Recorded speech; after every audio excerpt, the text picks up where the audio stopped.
순백의 드레스는 숨막히게 아름다웠지만 한지우의 어깨를 짓누르는 무게는 수억 원의 빚보다 더 무겁게 느껴졌다.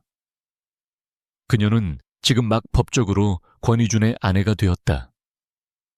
대한민국 재계서열 1위, SJ그룹의 총수. 결혼식이라고 부르기에도 민망할 정도로 간소하고 차가운 서약식이었다. 거대한 저택의 서재에는 신랑과 신부 그리고 양측 변호사들 뿐이었다. 샴페인 잔 부딪히는 소리 대신 만년필이 계약서에 서명하는 소리만이 날카롭게 울려 퍼졌다.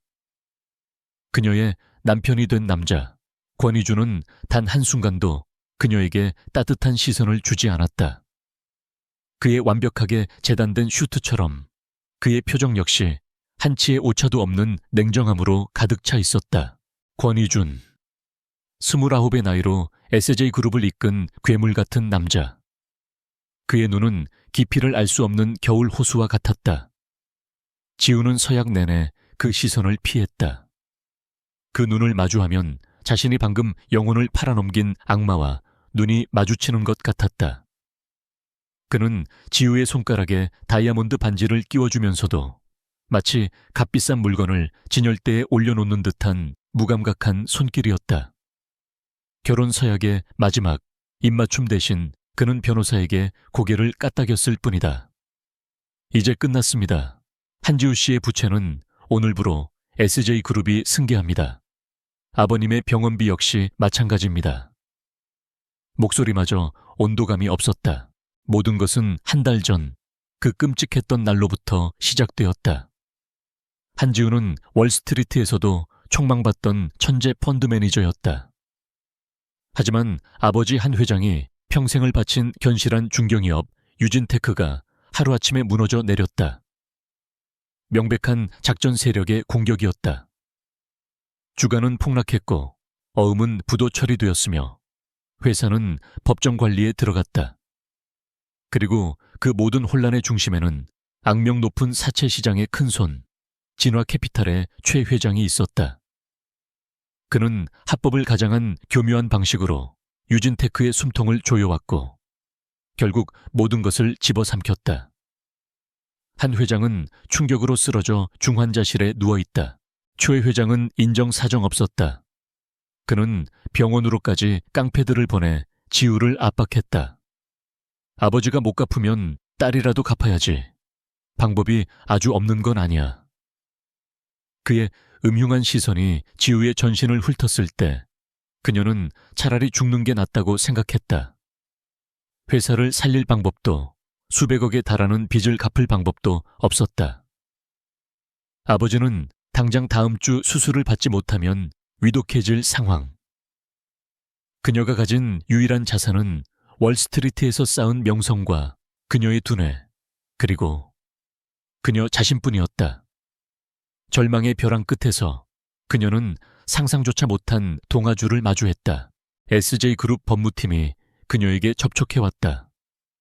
그들은 최 회장의 압박을 귀신같이 막아주었고 대신 수정처럼 차가운 제안을 내밀었다. 권희준 회장님과의 결혼입니다. 계약기간은 2년. 계약금은 한지우 씨 부친의 모든 채무 변제 및 유진테크의 회생 지원입니다. 지우는 처음엔 미쳤다고 생각했다. 권희준과 그녀는 아무런 접점도 없었다. 대한민국 정점에 선 남자가 왜 하필 자신을? 이유는 묻지 마십시오. 다만 거절하신다면 저희는 최 회장에게 걸어두었던 모든 보호 조치를 즉시 해제할 겁니다. 그것은 제안이 아니라 협박이었다. 지우는 선택의 여지가 없었다. 아버지의 생명과 자신의 삶을 맞바꾸는 것 외에는. 그렇게 그녀는 오늘 한지우라는 이름을 잠시 지우고 SJ그룹 안주인이라는 가면을 썼다. 결혼식이 끝나자마자 그녀는 거대한 성과 같은 권희준의 본가 청담원으로 옮겨졌다. 수십 명의 사용인들이 도열해 그녀에게 90도로 인사했지만 그들의 눈에는 어떤 감정도 실려 있지 않았다. 이곳은 사람 사는 집이 아니라 잘 관리된 거대한 박물관 같았다. 공기마저 차갑게 정돈되어 있었다. 권희주는 저택에 도착하자마자 재킷을 벗어 집사에게 건네며 말했다. 내일 아침 7시 이사회 일정 준비해. 그리고 이쪽은 오늘부터 여기서 지낼 한지우 씨다. 필요한 것들은 부족함 없이 챙기되 내 서재와 지하 와인셀러로는 접근을 금하도록. 그는 지우를 아내라고 부르지 않았다. 그저 한지우 씨였다. 하룻밤 묵어갈 손님을 대하는 듯한 태도였다. 지우는 입술을 깨물었다. 분노나 굴욕감보다는 이 모든 상황을 냉철하게 분석하려는 그녀의 직업병이 먼저 발동했다. 당신 방은 2층 동관 끝입니다. 내 침실은 서관인이 마주칠 일은 거의 없을 겁니다. 이준이 복도를 걸으며 말했다. 그의 등은 태평양처럼 넓었지만 동시에 에베레스트 산맥처럼 견고한 벽을 연상시켰다. 공식적인 행사나 집안 어른들을 뵐 때 외에는 서로의 사생활을 존중했으면 합니다. 물론 존중의 의미는 간섭하지 않는다는 뜻입니다. 질문 있습니까? 지우는 멈춰서서 그를 바라보았다. 이유를 묻지 말라고 하셨죠. 하지만 이것 하나만 묻겠습니다. 왜 하필 저였죠? 당신 정도의 남자가 결혼 상대를 구하지 못했을 리 없습니다. 이준이 걸음을 멈추고 천천히 돌아섰다. 복도의 희미한 조명 아래 그의 그림자가 지우를 집어삼킬 듯 길게 늘어졌다. 그의 눈은 여전히 차가웠지만 그 순간 지우는 그 차가움 속에 숨겨진 미세한 균열을 본 것 같았다. 혹은 그것은 무언가를 향한 지독한 경멸감일지도 몰랐다. 한지우 씨, 당신은 똑똑하지만 지금은 불필요한 분석을 하고 있군요. 그가 다시 입을 열었다. 당신이 필요했던 이유는 당신이 가장 절박한 사람이었기 때문입니다. 그리고 동시에 가장 잃을 게 없는 사람처럼 보였기 때문이죠. 그 말은 비수처럼 지우의 가슴에 꽂혔다. 절박한 사람, 잃을 게 없는 사람. 틀린 말이 아니었다. 그녀는 모든 것을 잃었고 아버지를 구하기 위해 마지막 남은 자신마저 거래의 대상으로 내놓았다. 하지만 그의 말투에는 단순히 사실을 적시하는 것 이상의 무언가가 있었다. 마치 그 자신도 그런 절박함을 겪어본 사람처럼. 그리고 한지우 씨, 당신의 그 분석력, 유진테크를 무너뜨린 자들을 향한 그 분노.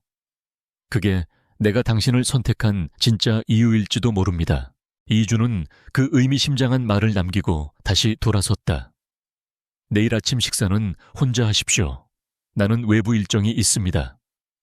그는 더 이상 아무 말 없이 자신의 공간인 서관으로 사라졌다.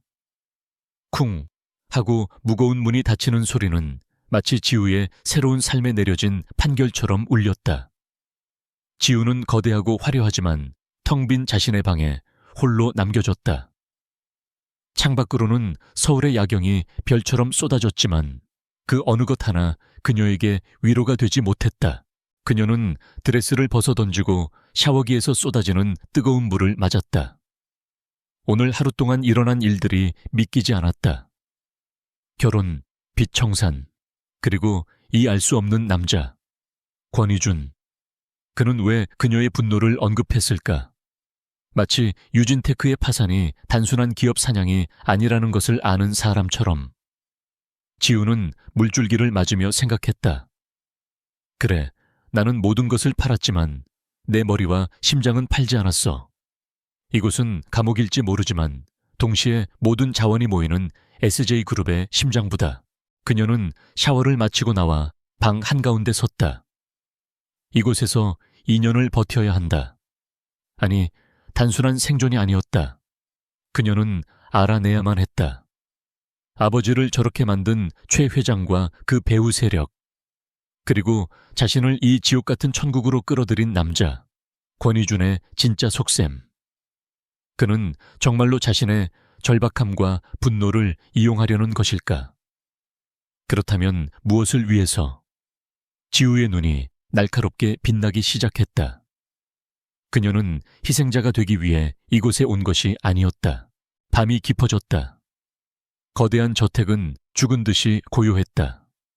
지우는 잠을 이루지 못하고 발코니로 나갔다. 서늘한 밤 공기가 그녀의 뺨을 스쳤다. 저 멀리 반대편 서관의 한 방에 아직 불이 켜져 있었다. 권희준의 서재일 것이다. 저 남자는 지금 무슨 생각을 하고 있을까? 자신의 결혼이라는 거래가 성공적으로 끝났음을 자축하고 있을까? 아니면 또 다른 거대한 계획을 그리고 있을까? 지우는 그 불빛을 바라보며 결심했다. 반드시 그의 비밀을 알아내겠다고. 그 비밀이 상상 초월의 것이라 할지라도 그것이 자신을 구원할 유일한 열쇠일지도 모르니까. 권희준의 아내, SJ그룹의 사모님이라는 호칭은 한지우에게는 실감나지 않는 꼬리표일 뿐이었다. 청담원의 첫 아침, 그녀는 거대한 식탁에 홀로 앉아 있었다. 완벽하게 차려진 한식 정찬이었지만 맞은편의 빈 의자는 이 결혼의 본질을 노골적으로 보여주었다. 집사는 정중하게 보고했다. 회장님께서는 이른 아침 이사회가 있으셔서 먼저 나가셨습니다. 식사 후 필요한 것이 있으시면 언제든 말씀하십시오. 지우는 고개를 끄덕였지만 수저를 들지 않았다. 밥이 목구멍으로 넘어갈 것 같지 않았다. 그녀는 대신 커피를 청했다.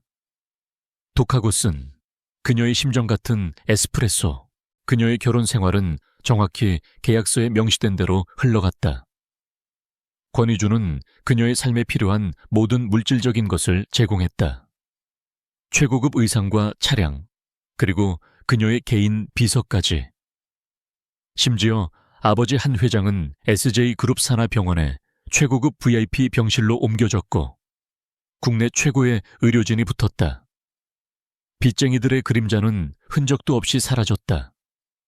하지만 그 대가로 권희준은 그녀의 삶에서 완벽하게 자신을 지원했다. 그들은 한 지붕 아래 살았지만 동관과 서관이라는 물리적 거리만큼이나 멀리 떨어져 있었다.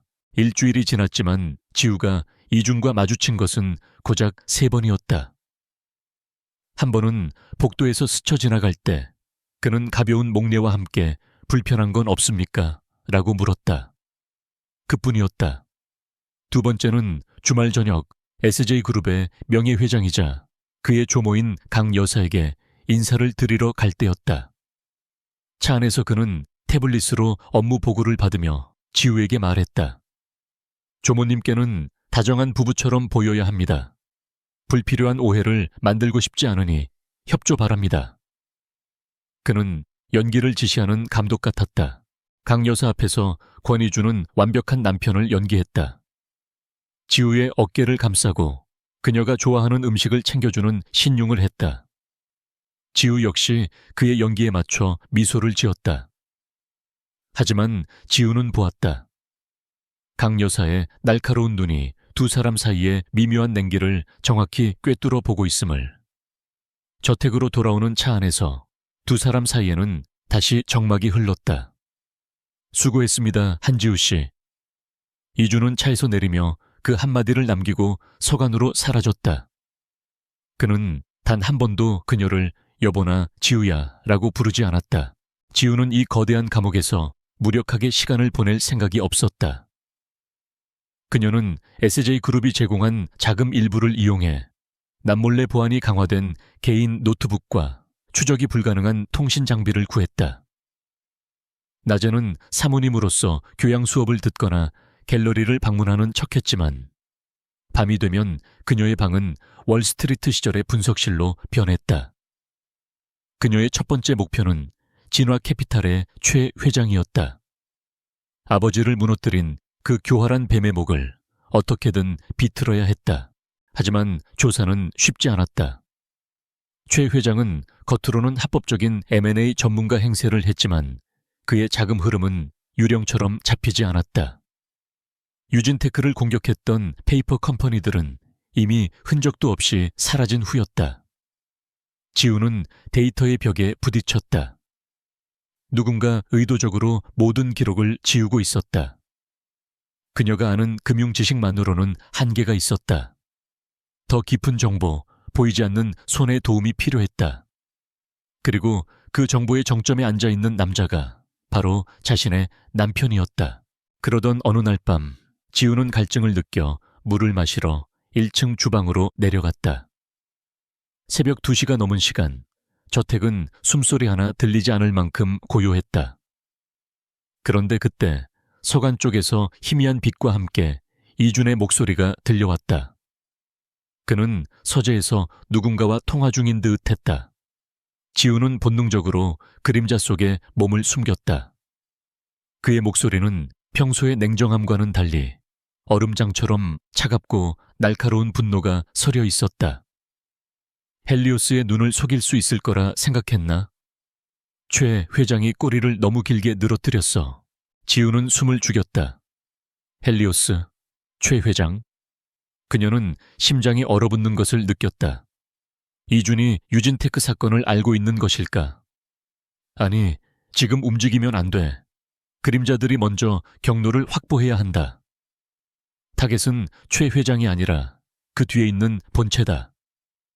이번 주 안에 진화의 자금줄 하나를 끊어버려. 경고 차원에서. 그는 비즈니스 통화를 하는 것이 아니었다. 그것은 마치 전쟁을 지휘하는 사령관의 목소리였다. 그는 전화를 끊고 어둠 속으로 나왔다. 그 순간 이준은 복도 끝 어둠 속에 서 있는 지우의 기척을 느꼈다. 그의 움직임은 맹수처럼 빠르고 소리가 없었다. 지우가 미처 반응하기도 전에 그가 몇 걸음 만에 그녀의 앞을 막아섰다. 이 시간에 여기서 뭘 하는 겁니까? 그의 눈은 어둠 속에서도 형형하게 빛났다. 지우는 애써 침착함을 유지하며 대답했다. 물을 마시러 잠시 내려왔어요. 이준은 그녀를 몇 초간 꿰뚫어 보듯 응시했다. 그의 시선은 그녀가 무엇을 들었는지 가늠하려는 듯했다. 지우는 그의 시선을 피하지 않았다. 만약 여기서 약한 모습을 보이면 그녀는 영원히 이 남자의 통제 아래 놓일 것이라 직감했다. 그런데 당신이야말로 이 시간에 중요한 업무를 보시나 봐요. 헬리오스라든가 최 회장이라든가 제가 아는 이름이 들려서요. 그녀는 의도적으로 미끼를 던졌다. 이준의 표정이 순간적으로 굳어졌다. 그 완벽한 가면 위에 처음으로 드러난 균열이었다. 하지만 그것은 순식간에 사라졌다. 그는 한 걸음 뒤로 물러서며 다시 냉정한 총수의 얼굴로 돌아왔다. 잘못 들었겠지. 사업상 경쟁사들을 비유적으로 부르는 것뿐이니까. 그리고 한지우 씨, 내 서재 근처에는 오지 않는 것이 좋을 겁니다. 서로의 사생활 존중에 대한 합의 있지 않았겠죠. 그는 경고했다. 동관 쪽 주방에도 물은 있습니다. 굳이 이쪽까지 올 필요 없었을 텐데. 그의 말은 정중했지만 그 안에는 명백한 선긋기가 담겨 있었다. 그는 지우가 자신의 영역을 침범한 것을 불쾌해하고 있었다. 그날 이후 지우는 권희준이라는 남자에 대한 의구심을 넘어 확신을 갖게 되었다. 그는 단순한 SJ그룹의 총수가 아니었다. 그는 최 회장을 알고 있었고 헬리오스라는 정체불명의 조직 혹은 작전명을 지휘하고 있었다. 그렇다면 그가 자신과 결혼한 이유는 단지 절박한 여자가 필요해서가 아니었다. 그는 유진테크 사태와 관련된 무언가를 알고 있으며 어쩌면 지우 자신을 그 계획에 말로 쓰기 위해 데려온 것일지도 몰랐다. 지우의 호기심은 이제 특정한 곳으로 향했다. 이준이 처음 저택에 왔을 때 접근을 금지했던 두 곳, 그의 서재, 그리고 지하 와인셀러. 서재는 그가 항상 사용하기에 접근이 불가능했다. 하지만 지하 와인셀러는 달랐다. 지우는 집사에게 와인을 마시고 싶다고 은근히 떠보았다. 집사는 난처한 표정을 지으며 대답했다. 사모님, 죄송합니다만 지하셀러는 회장님의 개인적인 공간이라 필요한 와인이 있으시면 제가 따로 준비해 드리겠습니다. 지우는 저택의 도면을 몰래 확인했다. 지하 와인셀러라고 불리는 공간은 일반적인 저장고의 크기를 훨씬 넘어섰다. 그리고 그 입구는 저택의 다른 어떤 곳보다도 삼엄한 보안 시스템으로 통제되고 있었다. 지문인식, 홍채인식, 그리고 다중보안키. 대체 와인셀러에 왜 저런 수준의 보안이 필요한 걸까? 지우는 직감했다. 그곳에는 와인보다 훨씬 더 위험하고 비밀스러운 무언가가 잠들어 있었다. 권희준의 진짜 비밀. 그녀는 결심했다. 무슨 수를 써서라도 저 문을 열어야겠다고. 청담원의 시간은 화려한 유리병 속에 갇힌 나비처럼 정지해 있었다. 한지우는 이 집의 안주인으로서 모든 것을 누렸지만 그 어떤 것도 그녀의 것이 아니었다. 그녀의 신경은 온통 서간 복도 끝 지하로 내려가는 계단 너머에 있다는 그 지하 와인셀러에 쏠려 있었다. 이준이 유일하게 그리고 강력하게 접근을 금지한 장소. 그녀가 최 회장과 헬리오스라는 단어를 엿들은 그날 이후 그곳은 단순한 호기심의 대상을 넘어 이 거대한 저택과 자신의 계약 결혼에 숨겨진 핵심이라는 확신이 들었다. 그녀는 알아내야만 했다. 그 문 너머에 무엇이 있는지. 지우는 며칠에 걸쳐 저택의 구조를 파악했다. 사용인들의 동선, 교대 시간, 그리고 무엇보다 권희준의 일정. 그는 새벽같이 나갔다가 늦은 밤에야 돌아왔다. 하지만 그가 저택에 머무는 주말이면 서재와 그 지하 공간 근처는 얼씬도 할 수 없었다. 집사는 여전히 그림자처럼 그녀를 보좌했지만 그 정중함 속에는 보이지 않는 감시의 시선이 번뜩였다. 사모님, 동관 정원은 이쪽입니다. 서관 쪽은 회장님께서 업무를 보시는 공간이라. 지우는 미소를 지으며 고개를 끄덕였지만 속으로는 이준희 집사에게 내렸을 명령을 정확히 꿰뚫어 보고 있었다. 기회는 예상치 못한 순간에 찾아왔다. 금요일 저녁 이준희 싱가포르로 긴급 출장을 가게 된 것이다. 집사는 그가 적어도 48시간 동안은 저택을 비울 것이라고 보고했다. 지우의 심장이 세차게 뛰기 시작했다. 그녀는 만찬 준비를 핑계로 주방 사용인들의 주의를 돌린 뒤 모두가 잠든 새벽 1시를 기다렸다. 저택은 거대한 침묵에 잠겼다. 지우는 검은색 실내복 차림으로 신발도 신지 않은 채 고양이처럼 조용히 동관을 빠져나와 서관으로 향했다. 서관의 복도는 동관의 화려함과는 달리 지극히 실용적이고 차가운 분위기를 풍겼다. 최고급 미술품 대신 정체를 알 수 없는 현대 미술 조형물들이 무기질적인 그림자를 드리우고 있었다. 그리고 마침내 그 복도 끝에 다다랐다. 지하로 내려가는 입구는 평범한 문처럼 보였지만 그 문을 열자 나타난 것은 아래로 향하는 좁은 계단과 지우가 예상했던 것보다 훨씬 더 견고한 두 번째 문이었다. 그것은 와인셀러의 문이 아니었다. 티타늄 합금으로 제작된 것처럼 보이는 은행 금고나 군사시설에서나 볼 법한 두꺼운 강철 문이었다. 문 옆에는 복잡한 보안 패널이 달려 있었다. 지문 인식기, 홍채 스캐너, 그리고 셀루 자리에 키패드. 지우는 손을 뻗어 차가운 금속 표면을 만져보았다. 이 정도의 보안이라면 이 안에는 단순한 비밀이 아니라 SJ그룹의 명운을 걸만한 혹은 권희준의 모든 것을 건 무언가가 잠들어 있음이 틀림없었다. 그녀는 자신의 금융 분석 기술로는 이 문을 열 수 없음을 직감했다. 하지만 그녀는 패널의 제조사 로고를 확인했다. SJ 세큐어텍, SJ그룹의 최고 등급 보안 자회사였다. 적어도 시스템의 출처는 알았다.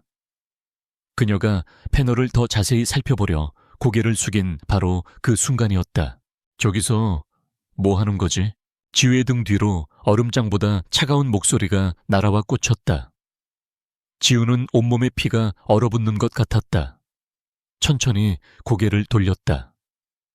복도 저편 어둠 속에 싱가포르에 있어야 할 권희준이 서 있었다. 그는 출장용 슈트 차림 그대로였지만 재킷은 벗어 팔에 걸치고 있었다. 그는 비행기에서 막 내린 사람처럼 보였지만 그 눈빛은 조금도 지쳐있지 않았다.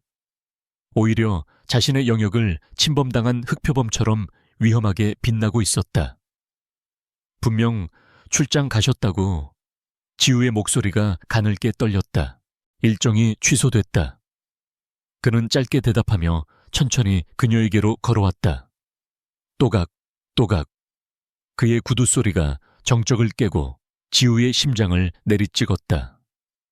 그는 지우의 바로 앞 강철 문을 등지고 서도록 그녀를 몰아붙였다. 내가 이 저택에 오던 첫날 분명히 경고했을 텐데. 내 서재와 이곳. 그의 목소리는 낮게 가라앉아 있었다. 그 경고를 무시할 만큼 한지우 씨의 호기심이 목숨보다 더 중요했나? 그의 말투에는 평소의 비즈니스적인 냉정함이 사라져 있었다. 그 자리에는 지독한 개인적인 분노가 자리하고 있었다. 와인셀 레어라고 하셨죠. 지우는 두려웠지만 여기서 밀리면 끝장이라고 생각했다. 그녀는 애써 턱을 치켜들고 그의 눈을 마주했다. 이런 문으로 지키는 와인은 대체 어떤 겁니까? 아니면 이 안에 당신의 진짜 비밀이라도 숨겨두신 건가요? 헬리오스 혹은 최 회장과 관련된. 그녀의 말이 끝나기도 전에 이준의 손이 벽을 세게 내리쳤다. 쾅 하는 소리와 함께 지우의 귀가 울렸다. 그의 팔이 그녀의 머리 바로 옆을 가로막고 있었다. 이준은 지우의 코앞까지 얼굴을 가져갔다. 지우는 그의 숨결에서 진한 커피 향과 희미한 피로의 냄새를 맡을 수 있었다. 한지우 씨. 그의 목소리는 분노로 쉬어 있었다. 당신이 이 집에 발을 들인 이유를 잊었나? 당신은 빚을 갚기 위해 온 거야. 내 아내 행세를 하는 대가로 당신 아버지의 목숨값을 치른 거라고. 그런데 감히 내 영역을 넘봐? 이것은 그들의 결혼 후 첫 번째 진정한 충돌이었다. 가면을 벗은 권희준의 본 모습이었다. 바로 그 순간 그토록 가까이에서 그의 얼굴을 마주한 지우는 보았다. 그의 분노 뒤편에 숨겨진 것을. 완벽하게 관리된 그의 눈 밑에 드리워진 짙은 피로의 그림자. 단 하루의 출장 취소였지만 그는 마치 몇 날 며칠을 센 사람처럼 지쳐 보였다. 그의 눈은 분노로 불탔지만 그 불꽃의 근원은 알 수 없는 거대한 무게감과 고독이었다. 이 남자는 무언가와 홀로 싸우고 있었다. 지우는 자신도 모르게 중얼거렸다. 당신 대체 뭐 하는 사람이야? 그녀의 질문은 이준을 잠시 멈칫하게 만들었다. 그는 그녀의 눈 속에서 두려움이 아닌 날카로운 분석과 호기심을 읽었다. 그는 자신이 위협을 가하고 있음에도 불구하고 이 여자가 자신을 파악하려 한다는 사실에 놀랐다. 그는 자신이 데려온 말이 체스판을 읽고 있다는 것을 깨달았다. 그는 천천히 팔을 내렸다. 하지만 냉기는 거두지 않았다. 당신이 알 필요 없는 일이야. 아니, 알아야겠어요. 지우가 말했다.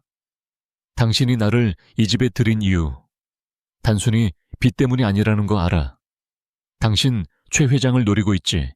유진테크 사건, 당신도 뭔가 알고 있잖아. 그래서 나를 데려온 거야. 내 분노를 이용하려고. 내가 틀렸어? 그녀의 직감이 날카롭게 외치고 있었다. 이준은 대답하지 않았다. 그는 지우를 뚫어지게 바라보았다.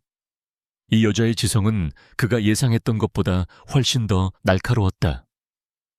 그는 그녀의 절박함만 보고 계약을 진행했지만 그녀의 본질을 과소평가했다. 세원을 넘었군, 한지우 씨. 이준이 차갑게 말했다. 좋아. 그렇게 내 비밀이 궁금하다면 그 호기심이 어떤 대가를 치르게 되는지 보여주지. 그는 보안 패널로 돌아서서 망설임 없이 자신의 홍채를 스캔하고 지문을 인식시켰다. 그리고 12자리의 비밀번호를 눌렀다. 지우는 숨을 죽이고 그 숫자를 외우려 했지만 그의 손놀림은 너무 빨랐다. 휙 하는 공기 빠지는 소리와 함께 거대한 강철문이 옆으로 미끄러지듯 열렸다. 문 너머에는 어둠이 아닌 밝은 빛과 함께 아래로 내려가는 또 다른 계단이 있었다. 따라와. 당신이 그토록 보고 싶어 하던 내 와인이야. 이주는 지우의 손목을 거칠게 붙잡았다. 그의 손아귀 힘은 그녀가 저항할 수 없을 만큼 강력했다. 그는 그녀를 끌고 거침없이 어둠 속으로, 그의 가장 깊은 비밀 속으로 발을 내디뎠다. 지우는 공포와 알 수 없는 흥분이 뒤섞인 채 그에게 끌려갈 수밖에 없었다. 그 문 너머에서 그녀가 마주할 진실은 그녀의 상상을 초월하는 것임이 분명했다. 권희준이 지우의 손목을 잡고 이끈 곳은 와인 저장고가 아니었다. 좁고 긴 계단은 차가운 금속으로 만들어져 그녀의 맨발에 한기가 그대로 전해졌다. 위에서 닫힌 두꺼운 강철문이 쿵 하는 육중한 소리를 내며 닫혔다. 완벽한 밀폐음. 이제 그들은 이 지하 공간에 완전히 갇혔다. 지우는 심장이 조여드는 것을 느꼈지만 이주는 한치의 망설임도 없이 그녀를 끌고 어둠 속으로 내려갔다. 계단은 생각보다 훨씬 깊었다. 마치 저택의 지하가 아니라 도시의 심장부 아래 숨겨진 거대한 공동으로 향하는 듯했다. 공기의 온도마저 몇 도는 더 내려간 것 같았다. 계단이 끝나자 또 하나의 문이 그들을 막아섰다. 이준이 다시 한번 홍채와 지문을 인식하자 문은 소리 없이 미끄러지듯 열렸다. 그리고 지우는 숨을 멈췄다. 그녀의 눈앞에 펼쳐진 광경은 그녀가 평생 상상했던 그 어떤 범주에도 속하지 않았다. 그곳은 텅 빈 어둠이 아니라 눈이 시릴 정도의 푸른 빛으로 가득 찬 광활한 공간이었다. 수백 평은 좋게 되어 보이는 거대한 돔형의 공간. 사방의 벽면은 바닥부터 천장까지 거대한 스크린으로 뒤덮여 있었고 그 위로는 수천 수만 개의 데이터 스트림과 위성지도, 암호화된 통신 내역들이 쉴 새 없이 흘러가고 있었다. 공간의 중앙에는 거대한 홀로그램 테이블이 있었고 10여 명의 오퍼레이터들이 각자의 스테이션에서 분주하게 움직이고 있었다. 그들은 최고급 슈트를 입은 SJ그룹의 엘리트들이 아니었다. 전술복에 가까운 검은 유니폼을 입은 마치 비밀 정보기관의 요원들처럼 보였다. 그들의 집중력은 경이로울 정도여서 총수와 낯선 여자가 들어섰음에도 불구하고 고개 한번 들지 않았다. 오직 서버가 돌아가는 낮은 허밍 소리와 키보드를 두드리는 소리만이 공간을 채웠다. 이곳은 군사작전 지휘 통제실이었다. 이주는 그제야 지우의 손목을 놓아주었다. 그는 조금 전 복도에서의 분노는 온데간데 없이 이 공간의 지배자로서의 위엄을 되찾았다. 그는 마치 매일 입는 슈트처럼 자연스럽게 이질적인 공간에 녹아들었다. 그가 중앙을 향해 걷자 오퍼레이터 중 한 명이 자리에서 일어나 보고했다. 헬리오스, 귀환 확인. 목표 지점 시릴에 대한 2차 타격 준비 완료되었습니다. 그림자팀이 방금 진화해 싱가포르 자금 세탁 계좌를 확보했습니다. 헬리오스. 지우는 그 단어를 똑똑히 들었다. 그것은 이준의 코드명이었다. 너무 늦었어. 이준이 낮게 말했다. 그의 목소리는 SJ그룹 회장의 그것보다 훨씬 더 날카롭고 단호했다. 최 회장이 미끼를 물었다. 3팀, 홍콩 루트 즉시 차단해. 자금 동결시키고 역추적 들어가. 그 돈이 흘러 들어가려던 본체의 꼬리를 잡아야 해. 그는 거대한 메인 스크린을 바라보았다. 스크린에는 실시간으로 복잡한 자금 흐름도가 그려지고 있었다. 지우는 금융 전문가로서 한눈에 알아볼 수 있었다. 저것은 진화 캐피탈, 바로 최 회장의 불법 자금 흐름도였다. 그녀는 마치 유령에 홀린 사람처럼 스크린을 향해 몇 걸음 다가갔다. 데이터의 흐름 속에서 익숙한 이름이 눈에 띄었다. 유진테크, 그녀 아버지의 회사였다. 유진테크의 자산이 해체되어 조각난 뒤 어떻게 최 회장의 손아귀로 흘러 들어갔는지, 그 자금이 다시 어떻게 페이퍼 컴퍼니를 통해 정치권과 언론사로 스며들었는지가 적나라하게 드러나 있었다. 이것은 단순한 기업 사냥이 아니었다. 거대한 부패의 카르텔이었다.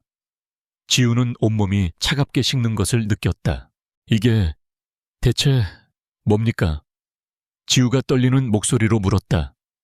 그녀는 이준을 돌아보았다. 당신 이 모든 걸 어떻게... 이준은 메인 스크린에서 눈을 떼지 않은 채 대답했다. 당신이 그토록 궁금해하던 내 비밀이야. 한지우 씨. 그는 천천히 그녀에게 돌아서며 이 거대한 통제실 전체를 손으로 휘저었다. 사람들은 나를 SJ그룹의 총수 권이준이라고 부르지. 하지만 그건 내 낮의 직업일 뿐이야. 그리고 이것이 내 밤의 일이다. 그는 메인 스크린 중앙에 떠있는 불타는 태양 형상의 로고를 가리켰다. 우리는 스스로를 헬리오스, 에시헬리오스라고 부른다. 헬리오스. 지우는 그 이름을 되뇌었다. 당신 미쳤어. 이건 명백한 불법이야. 해킹, 자금 추적, 감시. 이건 범죄라고요.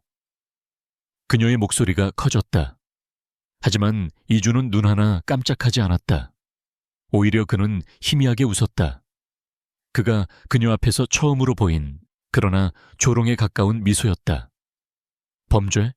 법의 테두리 안에서 모든 것을 잃어본 사람이 할 말인가?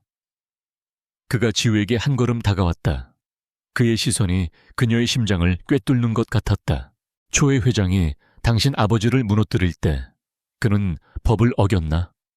아니, 그는 변호사와 회계사 그리고 언론을 이용해 합법적으로 유진테크를 집어삼켰지. 법은 거대 악에게는 방패가 되고 약자에게는 칼이 될 뿐이야. 이준의 목소리에는 지독한 냉소와 분노가 배어 있었다.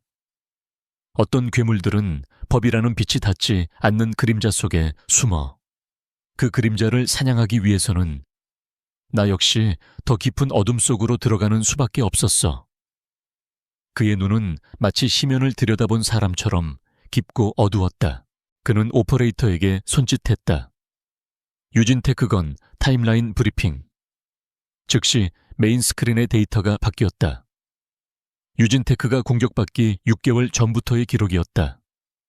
최 회장의 계획, 내부 공모자들의 움직임, 심지어 지우가 알지 못했던 아버지의 약점까지. 모든 것이 이준의 손아귀에 있었다. 지우는 다리가 풀려 주저앉을 뻔했다. 그는 모든 것을 알고 있었다. 그녀의 가족이 나락으로 떨어지는 모든 과정을 처음부터 끝까지 지켜보고 있었다. 당신, 지우의 눈에 눈물 대신 분노가 차올랐다. 당신 다 알고 있었으면서 우리 아버지가 그렇게 무너지는 걸 그냥 지켜보고 있었던 거야? 대체 왜? 이것은 그녀의 가장 끔찍한 의심이었다. 이준이 이 모든 것의 배후일지도 모른다는 의심. 하지만 이준의 대답은 그녀의 예상을 완전히 벗어났다. 지켜본 게 아니야. 막으려고 했지. 그는 스크린의 한 부분을 가리켰다. SJ그룹의 자금이 유진테크를 방어하기 위해 비밀리에 투입되었던 흔적이었다. 하지만 실패했어. 최 회장 뒤에 있는 몸통이 내 예상을 뛰어넘는 거물이었거든. 내 방어 자금은 그들의 공격에 비해 터무니없이 부족했다. 그제야 지우는 퍼즐 조각이 맞춰지는 것을 느꼈다. 유진테크가 무너질 당시 몇 번의 의문의 매수 세력이 등장했다가 사라지곤 했었다. 아버지는 그것이 또 다른 작전 세력인 줄 알았지만 그게 바로 권이준이었다니. 그럼 왜 나죠? 지우가 물었다. 모든 걸 잃고 당신이 방어에 실패한 회사의 딸을 왜 아내로 맞이한 거죠? 단순히 빚 때문이라고 하지 마요. 이준은 그녀의 눈을 똑바로 바라보았다. 그 차가운 눈동자 속에 처음으로 계산이 아닌 다른 감정이 스쳤다. 그것은 동료를 찾는 혹은 무기를 찾는 전사의 눈빛이었다. 나는 이 전쟁을 수행할 자금과 네트워크를 가지고 있다. 하지만 나에겐 칼이 없었어. 그가 말했다. 저들의 복잡한 자금 흐름을 단숨에 베어버리고 숨겨진 약점을 찾아낼 날카로운 칼. 월스트리트에서 최연소로 천재라 불렸던 당신의 두뇌. 그리고 최 회장에게 모든 것을 잃어 그 누구보다 강한 복수심을 가진 당신의 심장. 그는 지우의 턱을 가볍게 들어 올렸다. 한지우 씨, 당신은 빚을 갚기 위해 나와 결혼했지. 하지만 나는 이 전쟁에서 이기기 위해 당신과 결혼했다. 그의 선언은 충격적이었다. 이 결혼은 계약이 아니었다. 그것은 징집이었다. 당신 아버지를 무너뜨린 건 최 회장이지만 그는 그저 하수인일 뿐이야. 그 뒤에는 대한민국을 그림자 속에서 주무르는 거대한 카르텔이 있어. 헬리오스의 진짜 목표는 그 본체다. 지우는 할 말을 잃었다. 상상 초월의 비밀. 그렇다. 그녀의 남편은 단순한 재벌 총수가 아니었다. 그는 법의 바깥에서 거대한 악과 전쟁을 벌이고 있는 비밀 조직의 수장이었다. 그리고 자신은 그 전쟁의 가장 중요한 무기로서 이곳에 배치된 것이었다. 분노해야 할까? 아니면 이 거대한 복수의 판에 동참해야 할까? 그녀의 심장이 거칠게 뛰기 시작했다. 환영한다, 한지우 씨. 이준이 그녀의 혼란을 꿰뚫어 보듯 말했다. 나의 진짜 세계에, 그리고 당신의 진짜 복수가 시작될 무대에 지하 벙커의 차가운 공기가 한지우의 폐부를 찔렀다. 그녀의 남편 권희준, 아니 코드명 헬리오스가 던진 말은 선구와도 같았다. 나는 이 전쟁에서 이기기 위해 당신과 결혼했다. 그녀는 거대한 체스판 위에 올려진 말이었다. 그것도 가장 중요한 순간에 쓰일 날카롭게 벼려진 칼. 분노가 치밀었다. 자신과 아버지의 불행이 이 남자의 거대한 계획을 위한 부품으로 취급되었다는 사실에 모멸감이 들었다. 하지만 그 분노보다 더 빨리 그녀의 천재적인 분석 능력이 작동하기 시작했다. 그녀는 이 상황을 감정적으로 받아들일 여유가 없었다. 지우는 이준의 눈을 피하지 않았다. 대신 그녀는 천천히 숨을 고르며 벙커 안을 둘러보았다. 수십 명의 요원들이 여전히 자신의 일에 몰두해 있었다. 그들은 이 거대한 비밀의 일부였고 자신은 방금 그 비밀의 한가운데로 내던져졌다. 권희준은 그녀의 반응을 기다리고 있었다. 그녀가 무너져 내리거나 공포에 질리거나 혹은 분노로 그를 원망하기를. 그러나 지우는 그 모든 예상을 깨뜨렸다. 그녀는 천천히 그에게서 등을 돌려 벙커 중앙을 압도하는 거대한 메인 스크린으로 걸어갔다. 그곳에는 그녀가 그토록 파괴하고 싶었던 진화 캐피탈의 자금 흐름도가 실시간으로 펼쳐져 있었다. 당신의 정보 틀렸어요. 지우의 목소리는 차갑고 단호했다. 벙커 안의 모든 소음이 순간 멎었다. 키보드를 두드리던 요원들의 손이 일제히 멈췄다. 그들은 감히 헬리오스의 데이터에 이의를 제기하는 이 낯선 여자를 경악에 찬 눈으로 바라보았다. 이준의 완벽한 표정에도 미세한 균열이 일었다. 뭐라고 했지? 그는 이 상황이 자신의 통제에서 벗어나고 있음을 직감했다. 지우는 스크린의 한쪽 구석, 상대적으로 덜 중요하게 표시된 서너 개의 유령 법인을 손가락으로 가리켰다. 당신 팀은 최 회장의 출구에만 집중하고 있어. 돈이 정치권과 언론사로 흘러 들어가는 루트. 하지만 그건 이미 세탁이 끝난 깨끗한 돈이야. 그녀의 눈이 전문가의 예리함으로 빛났다. 진짜는 여기 입구예요.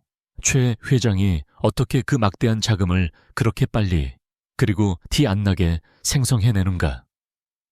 당신들은 이 유령 법인들을 단순한 자금 은닉처로 분류했지만 아니, 여긴 배양실이야. 지우는 지난 한 달간 잠도 자지 않고 파고들었던 아버지 회사의 재무제표를 떠올렸다.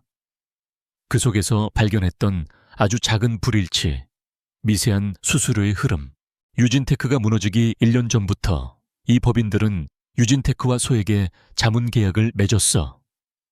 그리고 다른 수십 개의 건실한 중소기업들과도 마찬가지지. 그녀는 이준을 돌아보며 말했다. 최 회장은 처음부터 M&A를 노린 게 아니야. 그는 거머리처럼 달라붙어 기업들의 핵심 기술과 재무 정보를 빼냈고, 동시에 교묘한 파생 상품 계약으로 빚에 덫을 놨어. 기업이 쓰러지기 직전 그는 그 모든 정보를 이용해 마지막 일격을 가한 거고, 당신들은 겉에 드러난 시체만 봤지만 나는 그 시체를 만든 바이러스를 추적하고 있었어. 지우는 자신이 숨겨왔던 마지막 카드를 꺼냈다. 그녀는 방에서 입고 나온 실내복 주머니에서 작은 암호화 USB 하나를 꺼내 들었다. 지난 한 달간 당신의 감시를 피해 내가 모은 자료예요. 물론 당신의 헬리오스처럼 거창하진 않지. 난 자원도 인력도 없었으니까. 하지만 나에겐 당신들이 갖지 못한 게 있어. 바로 피해자의 시선이야. 그녀는 벙커의 한 요원에게 다가가 그의 단말기에 USB를 연결했다. 모두가 숨을 죽였다. 그녀의 손가락이 날아갈 듯 키보드를 두드리자 복잡한 암호가 해제되었다. 순간 메인 스크린의 자금 흐름도가 지우의 데이터를 기반으로 재구성되기 시작했다. 헬리오스가 저위험으로 분류했던 회색의 노드들이 일제히 붉은색으로 변하며 거대한 거미줄처럼 최 회장의 핵심 자금줄과 연결되었다. 그것은 헬리오스조차 파악하지 못했던 진화 캐피탈의 진짜 심장이었다. 벙커 안은 완벽한 침묵에 휩싸였다.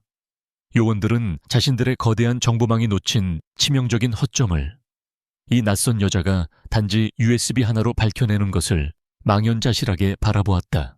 권위주는 지우에게서 눈을 떼지 못했다. 그는 그녀의 분노와 두뇌를 원했다. 하지만 그는 그녀가 이미 자신만의 전쟁을 이 정도로 치밀하게 준비하고 있었을 줄은 몰랐다. 그는 그녀를 칼로 생각했지만 그녀는 이미 칼을 휘두르는 전략가였다. 이주는 자신이 그녀를 과소평가했음을 인정해야 했다. 그것도 아주 심각하게. 당신, 그가 입을 열었지만 지우가 그의 말을 가로막았다. 그러니 계약 조건을 수정해야겠어요.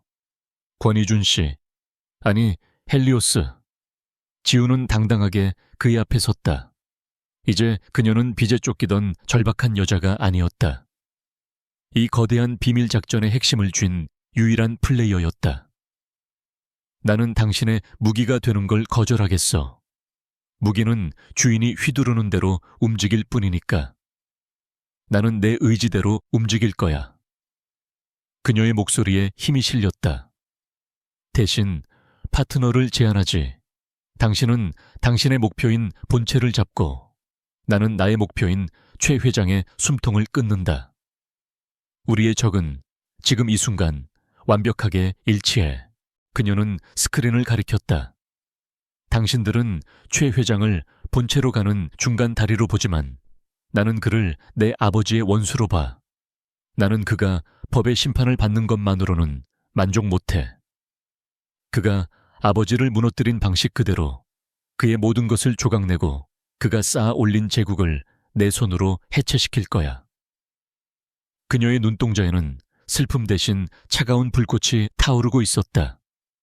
그것은 이준이 그녀에게서 처음 발견했던 분노의 실체였다. 이준은 그녀를 오랫동안 바라보았다. 이 여자는 위험했다. 하지만 동시에 자신이 그토록 찾아 헤매던 완벽한 조각이었다. 그의 헬리오스는 거대했지만 너무 거대해서 이런 미세한 균열을 놓쳤다. 하지만 한지우는 그 균열을 파고들어 댐 전체를 무너뜨릴 방법을 알고 있었다. 파트너. 이준이 그 단어를 천천히 읊조렸다. 좋아, 파트너십을 받아들이지. 그는 요원들을 향해 명령했다. 지금부터 한지우, 아니 코드명 준호에게 레벨 10 최상위 접근 권한을 부여한다. 진화 캐피탈과 관련된 모든 작전의 지휘권 일부를 그녀에게 이양한다. 준호, 월스트리트에서 그녀를 부르던 이름이었다. 지우는 이준이 자신의 과거까지 완벽하게 파악하고 있었음을 다시 한번 깨달았다. 그는 고개를 끄덕이며 지우에게 빈 스테이션 하나를 가리켰다. 환영하오 준호, 헬리오스에 온 것을. 지우는 망설임 없이 그 자리에 앉았다.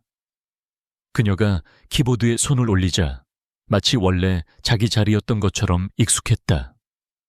계약 결혼의 차가운 밤은 끝났다. 이제 그들은 남편과 아내가 아니었다. 거대한 적을 앞에 둔 가장 위험한 공범이자 파트너가 되었다. 지우의 진짜 복수가, 그리고 그녀의 진짜 삶이 이제 막 시작되고 있었다.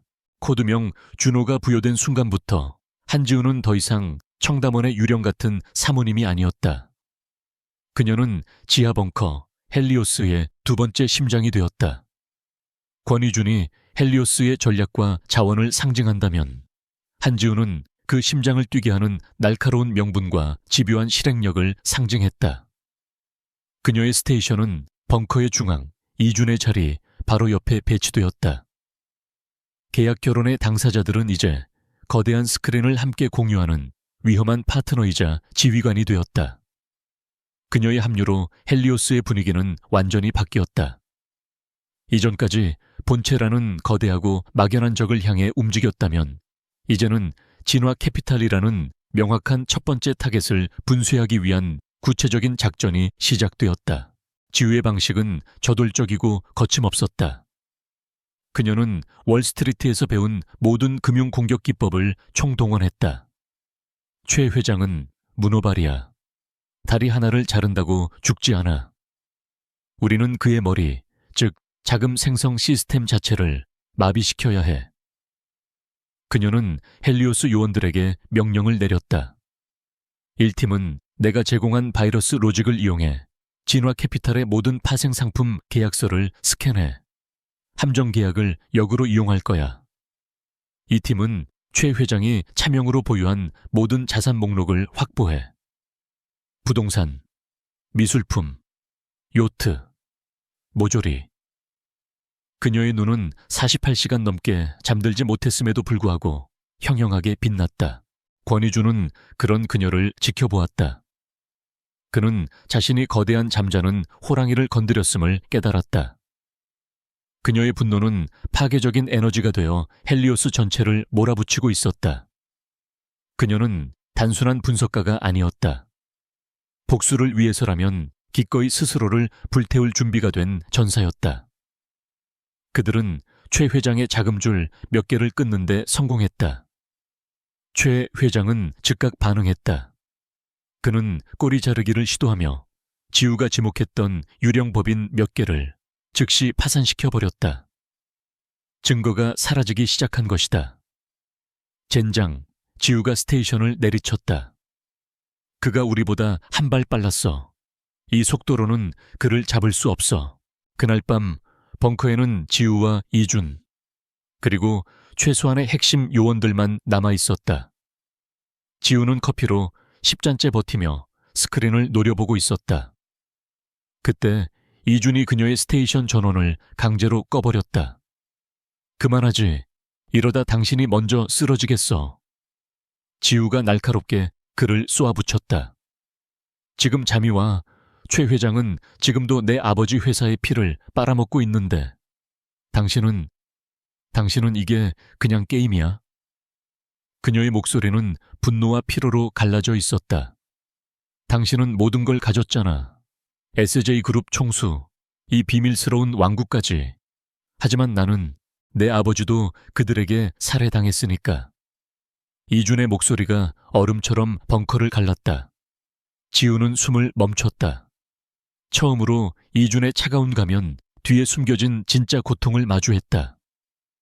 당신 아버지는 병상에라도 계시지. 내 아버지는 10년 전 SJ그룹의 경영권을 두고 본체와 싸우다 의문의 교통사고로 돌아가셨다. 그는 주먹을 세게 쥐었다. 사람들은 단순 사고라고 했지만 난 알았어. 그들의 짓이라는 걸. 내가 이 헬리오스를 만든 이유야. 법이 심판하지 못하는 그 괴물들을 내 손으로 처단하기 위해서. 그러니 한지우 씨, 나한테 이게 게임이냐고 묻지 마. 그들의 시선이 허공에서 부딪혔다.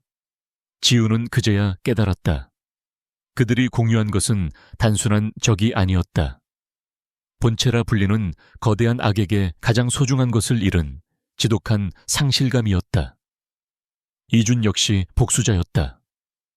다만 그는 10년이라는 긴 시간 동안 자신의 분노를 차갑게 식혀 칼날로 벼려왔고, 지우는 이제 막 그 불길에 휩싸인 것이었다. 지우의 눈가에 뜨거운 것이 차올랐다. 그래서 나였구나. 이준은 대답 대신 집사가 가져다 놓은 따뜻한 수프를 그녀 앞으로 밀었다. 먹어. 전쟁은 살아남아야 이기는 거니까. 그날 밤 그들은 처음으로 헬리오스와 준호가 아닌 권희준과 한지우로서 대화를 나눴다. 그들의 상처가 서로의 가장 깊은 곳을 건드렸다. 얼음벽은 녹아내린 것이 아니었다. 산산조각 나버렸다. 그 자리에는 동지애보다 더 깊고 연민보다 더 뜨거운 무언가가 움트기 시작했다. 서로의 고통을 이해하는 유일한 사람이 서로가 되었다. 그들은 함께 최 회장의 다음 수를 복귀했다. 그는 디지털 증거를 모두 삭제하고 있어. 하지만 최 회장 같은 늙은 여우는 디지털만 믿지 않아. 지우가 중얼거렸다. 반드시 아날로그 백업을 가지고 있을 거야. 이준이 그녀의 말을 받았다. 자신이 본체에게 충성했다는 증거이자 동시에 본체가 자신을 배신할 때 쓸 보험용 카드지. 지우의 머리가 빠르게 회전했다. 최 회장의 동선, 그의 모든 일정 데이터 올려봐. 스크린에 최 회장의 스케줄이 펼쳐졌다. 이상해. 매달 마지막 주 금요일 오후 3시. 개인 일정으로 비워놨어. 목적지는 강남의 작은 아트 갤러리야. 지우가 한 지점을 확대했다. 이 갤러리, 재무제표가 깨끗해. 하지만 수상할 정도로 VIP 고객만 상대해. 이준이 즉시 갤러리의 내부 도면을 띄웠다. 지하에 VVIP용 비밀 금고가 있다. 스위스 은행 수준의 보안이야. 지우가 이준을 바라보았다. 그곳이야. 최 회장의 진짜 심장. 그가 본체와 거래한 모든 원본 장부가 그곳에 있을 거야. 이것은 위험한 도박이었다. 하지만 유일한 기회였다. 우리가 직접 가야 해. 지우가 말했다. 내가 필요해. 그 자리에서 장부를 분석하고 진짜 증거를 골라내야 하니까. 이준의 표정이 굳어졌다. 안 돼. 거긴 적진의 한복판이야. 헬리오스 요원들을 보내겠어.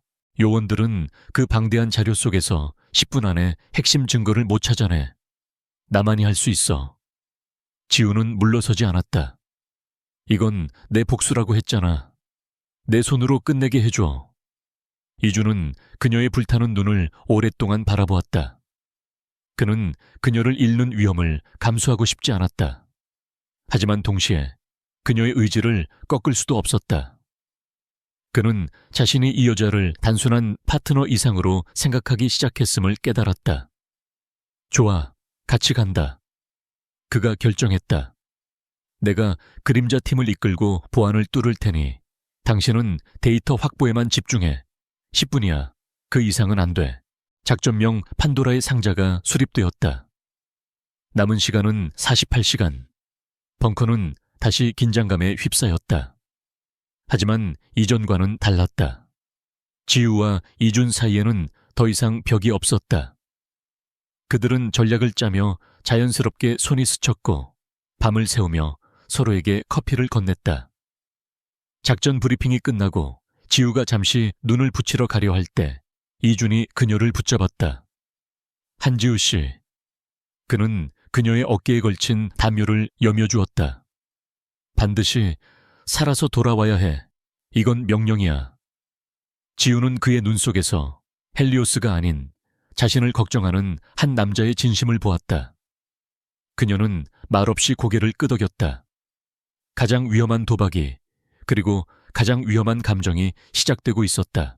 작전 당일의 새벽 공기는 면도날처럼 차가웠다. 한지우와 권희주는 지하 벙커 헬리오스에서 마지막 브리핑을 마쳤다. 거대한 스크린에는 강남 아트 갤러리의 3D 도면과 그림자팀의 침투 경로가 붉은색으로 표시되어 있었다. 요원들의 얼굴에는 긴장감이 감돌았지만 두려움은 없었다. 하지만 지우는 이준의 눈에서 그가 애써 감추고 있는 깊은 우려를 읽었다. 그는 그녀를 이 위험한 작전의 중심에 세우는 것을 끝까지 망설였다. 준호, 약속한 대로 10분이야. 그 이상은 안 돼. 이준이 전술조끼를 여미며 말했다. 데이터 확보가 늦어지면 내가 직접 당신을 끌고 나올 거야. 알아, 헬리오스. 내 복수이기도 하지만 당신의 전쟁이기도 하니까. 지우 역시 검은색 전술 장비를 착용했다. 그녀는 총을 다루지는 못했지만 그녀의 무기는 단말기 가방 안에 든 초고성능 해킹 장비였다. 그들은 더 이상 동관과 서관에 격리된 부부가 아니었다. 같은 전장을 향하는 전우였다. 그들의 시선이 허공에서 마주쳤다. 말은 없었지만 그 눈빛은 반드시 살아서 돌아오자는 굳은 맹세를 담고 있었다. 그들은 그림자 팀과 함께 칠흑 같은 어둠 속으로 적의 심장부로 향했다. 작전은 오후 3시 최 회장이 개인 일정을 위해 갤러리를 방문하는 시각에 맞춰 시작되었다. 갤러리 주변은 겉보기엔 평화로웠지만 헬리오스의 지원팀이 방형 1km 내의 모든 CCTV와 통신망을 장악한 상태였다. 이준과 그림자 정예팀은 갤러리 지하의 보안 시스템을 뚫기 위해 비밀 통로로 진입했다. 지우는 갤러리 건너편 골목에 위장한 모바일 커맨드 벤 위안에 탑승했다. 그녀의 앞에는 수십 개의 모니터가 번쩍였고 그녀의 손가락은 키보드 위에서 춤을 추기 시작했다. 1차 방화벽 해제, 2차 적외선 센서 무력화, 헬리오스 30초 후 VVIP 금고 입구로 진입 가능. 지우의 차분한 목소리가 이준의 이어피스로 전달되었다. 좋아, 준호. 경로 확보. 5분 후 진입한다. 이준의 목소리도 침착했다. 모든 것이 계획대로 완벽하게 흘러가고 있었다. 이준의 팀이 마침내 두꺼운 금고 문 앞에 도달한 순간이었다. 지우가 마지막 보안 코드를 해제하기 위해 엔터키를 누르려던 바로 그 순간 치지직 하는 굉음과 함께 지우 앞의 모든 모니터가 암전되었다. 헬리오스, 헬리오스, 응답해. 지우가 외쳤지만 이어피스에서는 침묵만이 흘러나왔다. 통신이 두절되었다. 심장이 바닥으로 떨어지는 것 같았다. 그때 암전되었던 메인 모니터 하나가 다시 켜졌다. 그곳에 나타난 것은 갤러리 내부가 아니었다.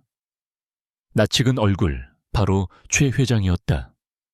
그는 여유로운 미소와 함께 시가를 물고 있었다. 놀랐나, 한지우 양? 아니, 권희준 회장의 사모님이라고 불러야 하나? 지우는 온몸이 얼어붙었다. 최 회장은 갤러리가 아니었다. 그는 안전한 다른 밀실에 있었다. 어리석은 것들, 내 갤러리가 그렇게 허술할 줄 알았나. 너희가 내 서버에 바이러스를 심은 순간부터 난 너희의 모든 움직임을 역추적하고 있었다. 최 회장이 손가락을 까딱하자 화면이 분할되며 또 다른 영상이 나타났다. SJ 병원 VIP 병실. 지우의 아버지가 산소호흡기에 의지한 채 누워 있었고 그 주위를 검은 양복을 입은 남자들이 둘러싸고 있었다. 아, 안 돼. 지우의 목소리가 갈라졌다. 내 아비 목숨줄이 내 손에 달려있다는 걸 잊었나 보군. 최 회장이 비열하게 웃었다. 그리고 권희준 회장. 아니, 헬리오스라고 했던가. SJ그룹의 총수가 감히 내 뒤를 캐다니. 배짱이 두둑해. 그는 이준의 정체까지 알고 있었다. 완벽한 함정이었다. 이제 선택의 시간이다. 1시간 주지. 1시간 안에 권희준 회장이 직접 SJ그룹의 유성바이오 인수를 공식 발표해라. 그건 본체께서 원하시는 선물이다. 그리고 내 스위스 계좌로 1조 원을 입금해. 그럼 내 아비는 살려주지. 만약 1분이라도 늦거나 딴짓을 하면. 그가 손가락으로 목을 긋는 신용을 했다. 그때 벤의 문이 거칠게 열리며 이준이 뛰어들어왔다. 그의 얼굴은 분노와 자책감으로 일그러져 있었다. 준호, 괜찮아? 그는 모니터 속 최 회장을 노려보았다. 최 회장, 내 놈이 감히. 최 회장은 모니터 너머로 이준을 조롱했다. 선택해라, 권 회장. 내 비밀 왕국 헬리오스를 지킬 것인가? 아니면 네 장인의 목숨을 구할 것인가?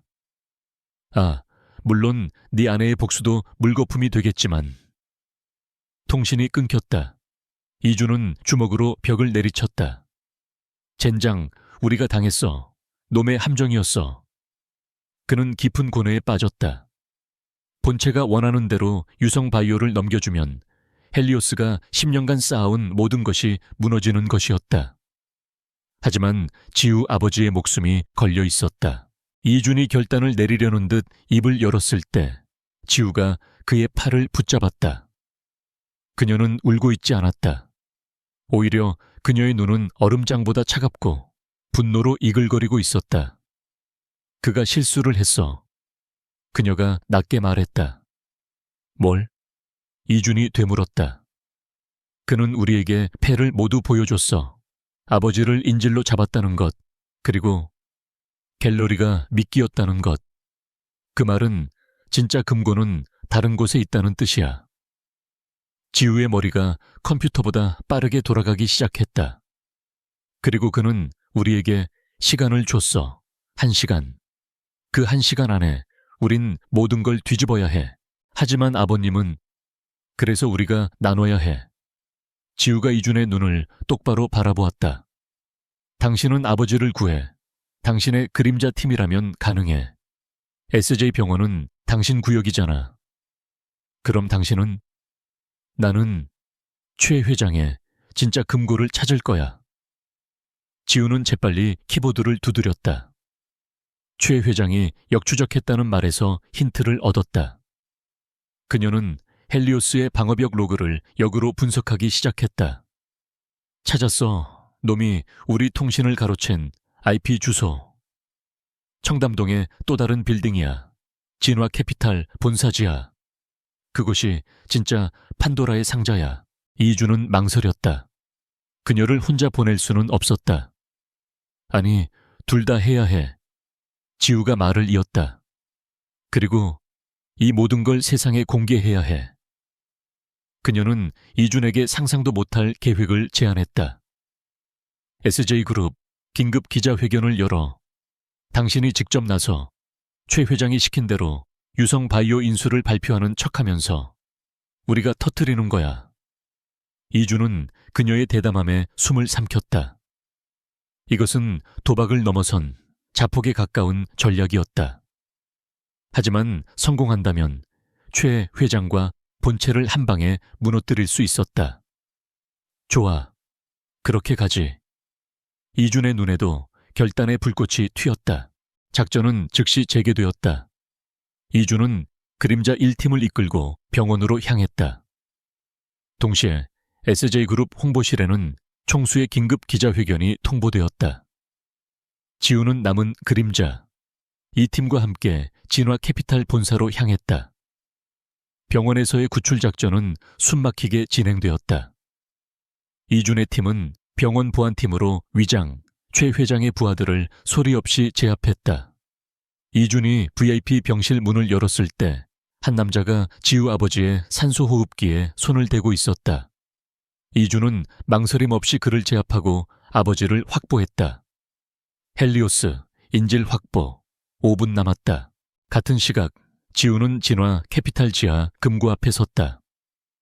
이곳의 보안은 갤러리보다 10배는 더 강력했다. 준호, 시간이 없어. 강제 돌파한다.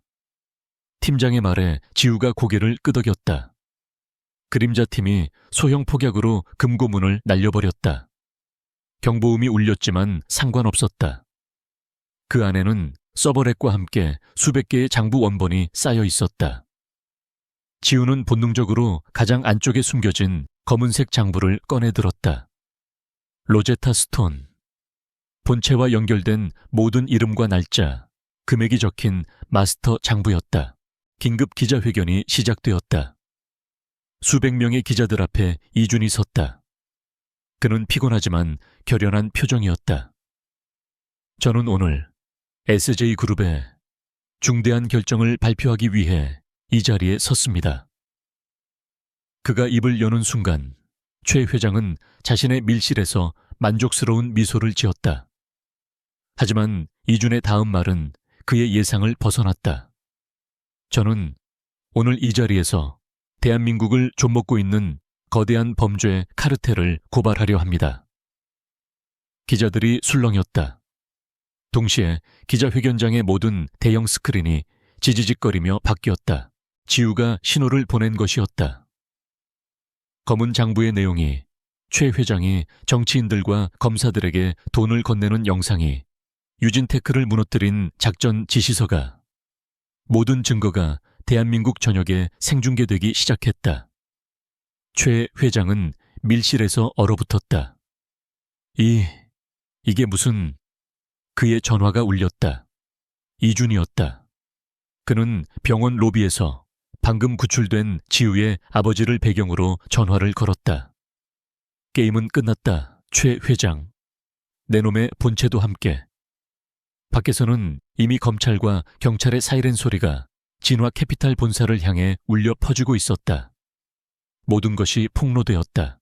권희준의 폭탄 선언과 함께 한지우가 확보한 로제타 스톤의 내용이 전국에 생중계된 순간 대한민국은 문자 그대로 뒤집혔다. 주요 방송사들은 즉시 정규 방송을 중단하고 긴급 뉴스로 전환했다. 인터넷 포털 사이트는 접속자 폭주로 마비되었고 SNS는 SJ그룹 기자회견, 진화 캐피탈 게이트, 헬리오스, 그리고 본체라는 검색어로 도배되었다. 그것은 단순한 기업 비리 고발이 아니었다. 정치, 경제, 법조계를 아우르는 거대한 카르텔의 실체가 SJ그룹이라는 또 다른 거대 권력의 수장에 의해 적나라하게 폭로된 순간이었다. 최 회장은 자신의 밀실에서 그 광경을 망연자실하게 지켜보았다. 한지우의 아버지를 인질로 잡고 승리를 확신했던 그의 오만함은 산산조각 났다. 화면 속에서 자신이 본체라 부르던 자들에게 상납한 뇌물의 장부가 차명 계좌의 흐름이 심지어 유진테크를 무너뜨리며 나눈 통화의 녹취록까지 공개되고 있었다. 그가 역으로 한지우와 권희준을 추적하며 설치했던 감시 시스템이 오히려 헬리오스에게 역해킹당해 자신의 모든 비밀을 빨아들이는 통로가 되어버린 것이다. 이럴 리가. 그가 중얼거릴 때 밀실 밖에서 요란한 사이렌 소리와 함께 검찰 수사관들이 들이닥치는 소리가 들렸다. 진화 캐피탈 본사는 순식간에 아수라장이 되었다. 최 회장은 마지막 발악으로 모든 데이터를 파기하려 했지만 이미 헬리오스에 의해 모든 서버는 원격으로 잠겨 있었다. 그가 믿었던 철옹성의 지하 금고는 지우에 의해 완전히 털린 후였다. 수사관들이 문을 부수고 들어왔을 때 그는 텅 빈 모니터 앞에서 시가제만 털고 있었다. 그의 시대는, 그리고 그가 속했던 거대한 본체의 시대는 그렇게 허무하게 끝이 났다.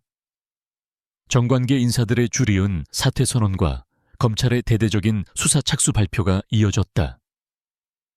대한민국 사회에 가장 어두운 환부가 도련해지는 순간이었다. 모든 폭풍이 서울을 집어삼키고 있을 때 SJ병원 VIP 병동은 기적처럼 고요했다. 권희준은 구출된 한 회장의 병실을 지켰다. 마취에서 깨어난 한 회장은 아직 상황 파악이 되지 않았지만 딸을 구하기 위해 자신의 모든 것을 건 남자 권희준의 손을 희미하게 잡았다. 그때 칠흑 같은 전술 장비를 입은 지우가 병실로 뛰어들어왔다.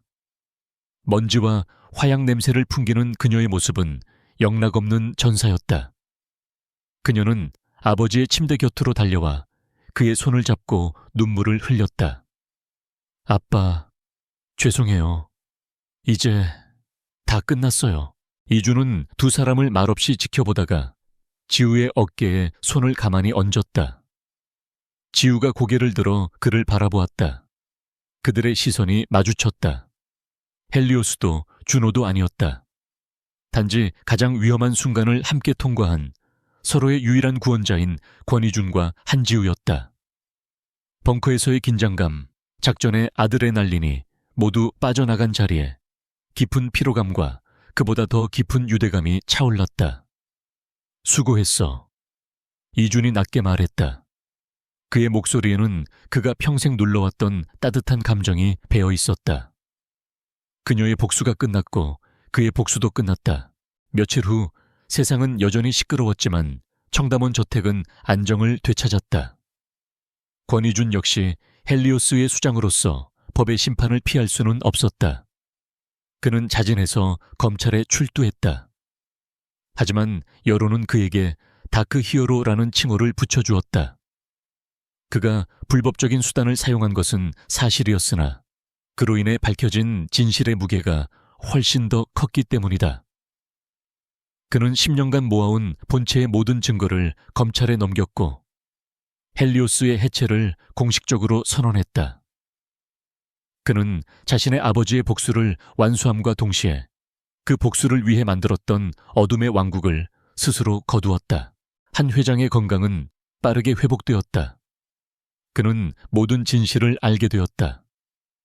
딸이 빚 때문에 팔려가듯 결혼한 것이 아니라 자신을 구하고 회사를 되찾기 위해 거대한 전쟁에 뛰어들었다는 것을. 그리고 사위라고 생각했던 남자가 단순한 재벌 총수가 아니라 그 전쟁의 가장 든든한 동반자였다는 것을. 그는 퇴원하는 날 이준을 따로 불렀다. 권서방, 아니 권 회장, 고맙네. 내 딸을 지켜줘서, 그리고 나와 같은 복수를 해줘서. 두 남자는 말없이 악수를 나눴다. 유진테크는 SJ그룹의 지원하에 회생 절차에 들어갔다. 하지만 이것은 과거 최 회장이 했던 약탈적인 인수가 아니었다. 지우가 직접 프로젝트의 총책임자가 되어 아버지의 회사를 재건하기 시작했다. 그녀는 더 이상 빚에 쫓기는 분석가가 아니었다. 자신의 능력을 당당하게 펼치는 유능한 경영자였다.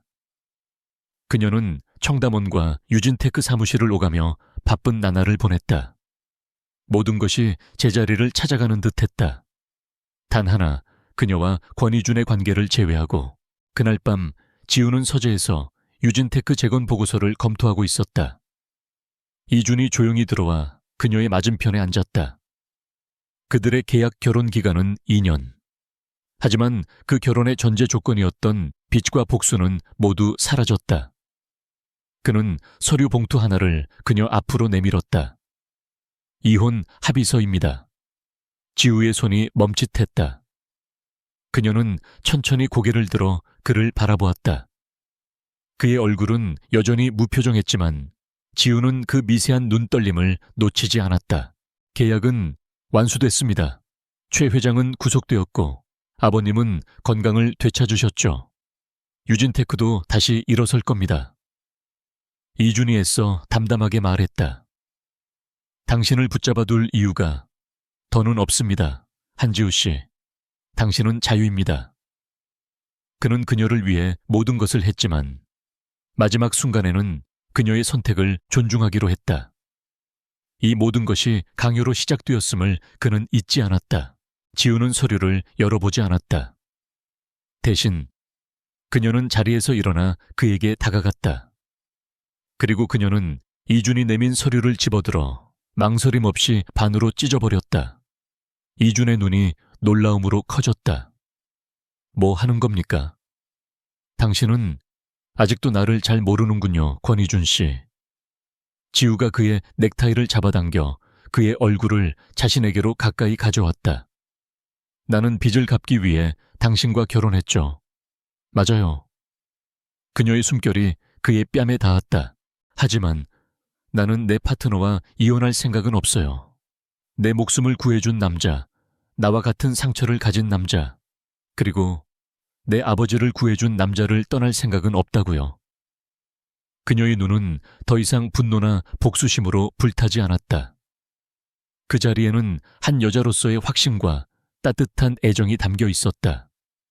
당신의 비밀은 상상 초월이었죠. 하지만 그 비밀 때문에 나는 진짜 당신을 알게 됐어요. 그리고 그녀는 그의 입술에 가볍게 입을 맞추었다. 나는 그 남자를 사랑하게 됐어. 이주는 얼어붙었다. 10년간 복수만을 위해 살아온 그의 심장이 그녀의 한마디에 속수무책으로 무너져 내렸다. 그는 평생 처음으로 자신의 모든 방어막을 해제했다. 그는 지우의 허리를 감싸 안고 그녀에게 깊고 진하게 키스했다. 그것은 계약의 입맞춤이 아니었다. 얼음 같던 두 영혼이 서로의 온기를 확인하는 절박하고 뜨거운 입맞춤이었다. 그들의 전쟁은 끝났고 그들의 진짜 사랑은 이제 시작이었다. 6개월 후 봄이 완연한 청담원. 저택은 더 이상 차가운 박물관이 아니었다. 동관과 서관의 구분은 사라졌고 정원에는 따뜻한 웃음소리가 감돌았다. 한지우는 유진테크의 성공적인 복귀를 이끌었고 권희주는 SJ그룹을 대한민국에서 가장 투명한 기업으로 혁신시켰다. 헬리오스는 역사 속으로 사라졌지만 그들이 밝힌 진실의 빛은 여전히 대한민국을 비추고 있었다. 저녁 식사 시간, 지우는 정원에서 아버지를 부축해 산책을 돕고 있었다. 이준이 회사에서 돌아와 그 광경을 보고 미소 지었다. 그는 더 이상 외로운 헬리오스가 아니었다. 그는 이제 가족이 있는 권이준이었다. 그가 지우에게 다가가 그녀의 이마에 입을 맞췄다. 다녀왔어, 여보. 비주로 시작된 결혼, 상상 초월의 비밀로 이어진 인연은 마침내 가장 완전한 사랑으로 완성되었다.